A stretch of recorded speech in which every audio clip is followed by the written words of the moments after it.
Good morning dear friends और प्यारे बच्चों। होम साइंस ट्यूटोरियल में आप सभी का स्वागत है। आज जो टॉपिक हम पढ़ने जा रहे हैं बहुत ही इंपॉर्टेंट है और माध्यमिक शिक्षा बोर्ड की किताब में आगे के सभी चैप्टर्स यानी कि कुछ 5-6 चैप्टर्स इसी टॉपिक पर बेस्ड हैं। तो वीडियो को लास्ट तक देखें और ध्यान से देखिएगा। तो आज का हमारा टॉपिक है आहार आयोजन। इसको इंग्लिश में बोलते हैं मील प्लानिंग। तो मील प्लानिंग क्या होता है? मील प्लानिंग होता है अपने भोजन की प्लानिंग करना कि एक दिन में हमें कितनी बार भोजन लेना है और भोजन में क्या क्या भोज्य पदार्थों को शामिल करना है। तो ये मील प्लानिंग करना जरूरी होता है और इसका मेन ऑब्जेक्टिव होता है परिवार के सदस्यों को संतुलित आहार उपलब्ध कराना। जब मील प्लानिंग की हम बात करते हैं, आहार आयोजन की बात करते हैं, तो परिवार के सदस्यों को उनकी पौष्टिक आवश्यकताओं के आधार पर भोजन की प्लानिंग करना या भोजन का आयोजन करना, इसको बोलते हैं मील प्लानिंग। जब हम मील प्लानिंग करते हैं तो निम्नलिखित चीजों को ध्यान में रखते हैं। एक तो उम्र, जिस व्यक्ति के लिए हम आहार आयोजन कर रहे हैं उसकी उम्र को ध्यान में रखना चाहिए। लिंग, जिसके लिए भी आहार आयोजन किया जा रहा है वह महिला है या पुरुष। फिर है क्रियाशीलता।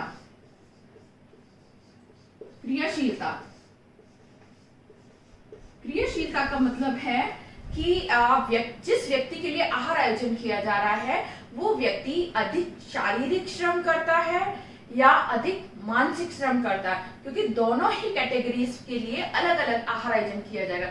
जो व्यक्ति अधिक शारीरिक श्रम कर रहा है तो उसको अधिक ऊर्जा युक्त भोज्य पदार्थ उसके आहार आयोजन में शामिल किए जाएंगे, और जो व्यक्ति कम शारीरिक श्रम कर रहा है उसके लिए हम खनिज और लवण युक्त भोजन अधिक शामिल करेंगे। इसके अलावा हम देखते हैं शारीरिक स्थिति।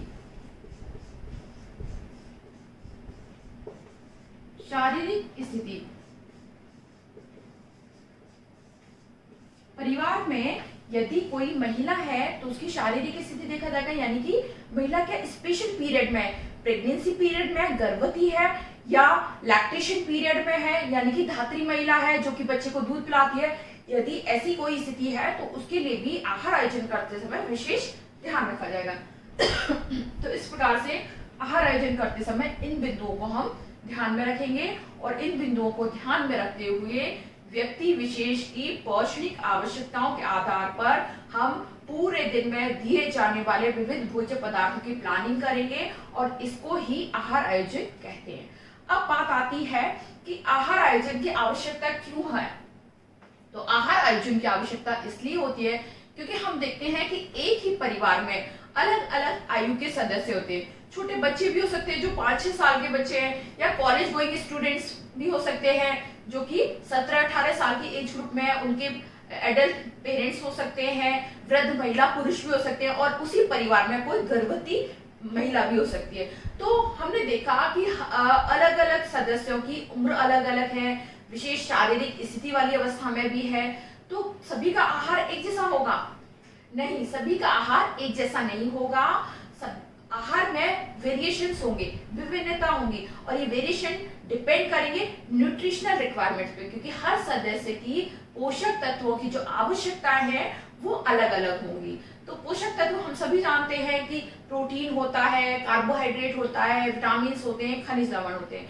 तो इन पोषक तत्वों की आवश्यकता प्रत्येक सदस्य के लिए अलग अलग होगी।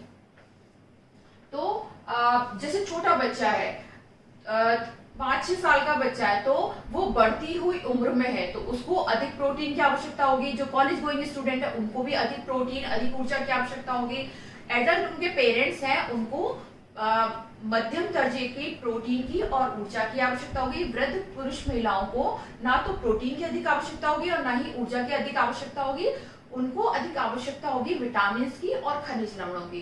तो इस तरह से हम देखते हैं कि एक ही परिवार के सभी सदस्यों की पोषक तत्वों की आवश्यकता अलग अलग होती है, और आहार आयोजन के मुख्य उद्देश्य यही होता है प्रत्येक सदस्य को उसकी पौष्टिक आवश्यकताओं के आधार पर भोजन उपलब्ध कराया जाए। तो अब हम आहार आयोजन का जो मुख्य उद्देश्य है कि परिवार के प्रत्येक सदस्य को संतुलित भोजन उपलब्ध कराना।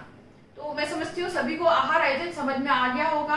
आहार आयोजन जब हम करते हैं तो एक दिन के लिए दिए जाने वाले अलग अलग आहारों की हम योजना बनाते हैं कि सुबह के नाश्ते में भोजन में क्या सम्मिलित किया जाएगा, दिन के भोजन में क्या सम्मिलित किया जाएगा, रात्रि के भोजन में क्या सम्मिलित किया जाएगा। तो जब भी आहार आयोजन करते हैं हम अलग अलग भोज्य समूहों से अलग अलग भोज्य पदार्थों का चुनाव करते हैं। तो भोज्य समूह हमारे अलग अलग होते हैं, जैसे कि प्रोटीन प्रदान करने वाले भोज्य समूह जो कि प्रोटीन प्रदान करते हैं, तो इसमें सारे आ जाएंगे, मिल्क प्रोडक्ट्स आ जाएंगे, दालें आ जाएंगी, दूध और दूध से बने हुए प्रोडक्ट्स आ जाएंगे। दूसरा ग्रुप होता है सीरियल्स का, यानी कि अनाज, विभिन्न प्रकार के अनाज इसमें आ जाएंगे। तीसरा होता है fruits and vegetables, fruit and vegetables का, विभिन्न प्रकार के फल व सब्जियां आ जाएंगे। फिर अगला ग्रुप होता है फैट्स और अगला होता है शुगर। तो ये अलग अलग भोज्य समूह होते हैं और इन भोज्य समूह में से विभिन्न प्रकार के भोज्य पदार्थों का चुनाव किया जाता है पूरे दिन के अंतर्गत। इस तरह से आहार आयोजन आप सभी को समझ में आ गया। अब इसके बाद है आहार आयोजन के सिद्धांत।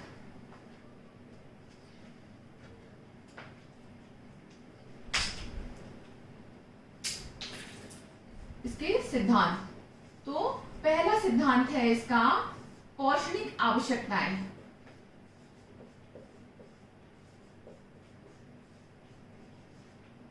पौष्टिक आवश्यकताएं,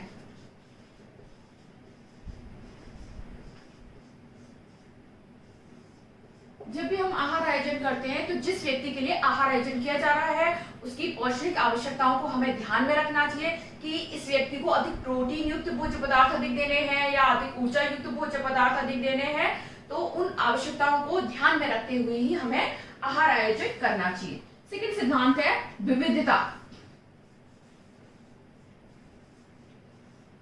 विविधता का मतलब है कि आहार आयोजन करते समय हमें भोजन में वैरायटी लानी है। तो भोजन में हम वैरायटी अलग अलग भोज्य समूह से अलग अलग प्रकार के भोज्य पदार्थों का चुनाव कर सकते हैं। भोजन में हम रंग बिरंगी सब्जियों का समावेश करके कर सकते हैं।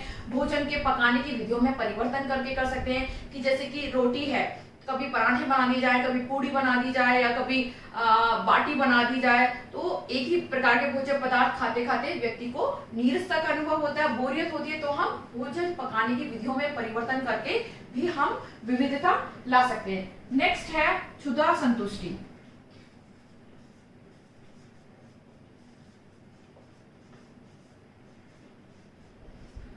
क्षुधा संतुष्टि का मतलब होता है कि जो भी भोजन हम आहार आयोजन में शामिल कर रहे हैं वो केवल भूख को शांत ना करे बल्कि व्यक्ति को एक संतुष्टि का भी एहसास कराए। ठीक है, और जो भी भोजन हम एक समय के भोजन में दे रहे हैं वो इतना सफिशिएंट होना चाहिए, इतना पर्याप्त होना चाहिए कि नेक्स्ट आहार लेने तक व्यक्ति को भूख ना लगे। जैसे मान लीजिए सुबह के नाश्ते में यदि हम चाय के साथ 2 बिस्किट शामिल करते हैं और उसके बाद हम लंच लेते हैं 12 बजे, तो 12 बजे तक इतने लंबे अंतराल में भूख लगने लगेगी। तो यदि मैं सुबह के भोजन में नाश्ते में शामिल करती हूँ 2 पराठे और चाय, तो नेक्स्ट भोजन तक हमें भूख नहीं लगेगी। तो क्षुधा संतुष्टि का सिद्धांत ये कहता है कि एक समय का भोजन इतना सफिशिएंट होना चाहिए, इतना सेटिस्फाइंग होना चाहिए कि व्यक्ति को भूख भी ना लगे और व्यक्ति को संतुष्टि का भी एहसास हो। नेक्स्ट है आहार का समय।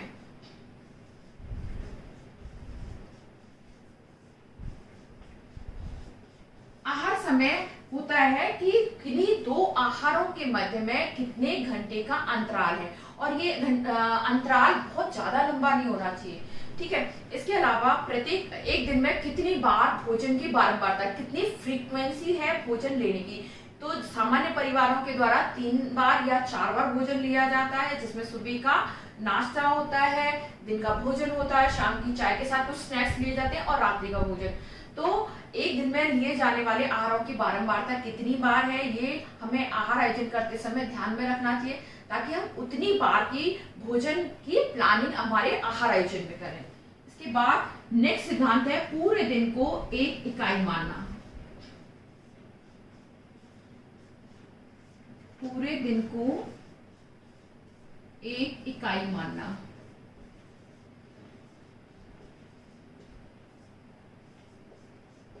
जब भी हम आहार आयोजन करते हैं पूरे दिन को एक इकाई मानकर विविध आहारों की हम योजना बनाते हैं। जैसे कि इसमें विविध आहार हो सकते हैं, सुबह का नाश्ता,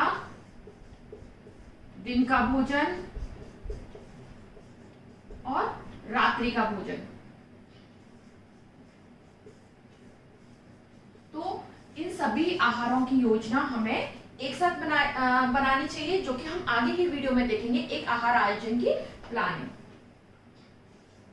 इसके बाद नेक्स्ट है कि भोजन की स्वीकार्यता। जब भी हम आहार आयोजन करेंगे तो भोजन की स्वीकार्यता को ध्यान में रखेंगे कि परिवार के द्वारा कौन कौन से भोज्य पदार्थ लिए जाते हैं या कौन कौन से भोज्य पदार्थ पसंद किए जाते हैं, उन्हीं भोज्य पदार्थों को शामिल करेंगे। यदि कोई परिवार शाकाहारी है तो हम मांसाहारी भोज्य पदार्थों को आहार आयोजन की प्लानिंग में शामिल नहीं करेंगे। और इसके अलावा भोजन की स्वीकार्यता में ये भी पॉइंट आएगा कि एक समय का जो भोजन है वो सफिशिएंट होना चाहिए, ना तो बहुत अधिक होना चाहिए। यदि बहुत अधिक भोजन हम एक बार में शामिल करेंगे तो व्यक्ति को अगले भोजन के समय भूख नहीं लगेगी, और कम भी नहीं होना चाहिए। कम होगा तो व्यक्ति को जल्दी भूख लगेगी। तो भोजन की स्वीकार्यता को हमें ध्यान में रखना चाहिए। और इसका लास्ट पॉइंट है भोजन पकाने की विधियां।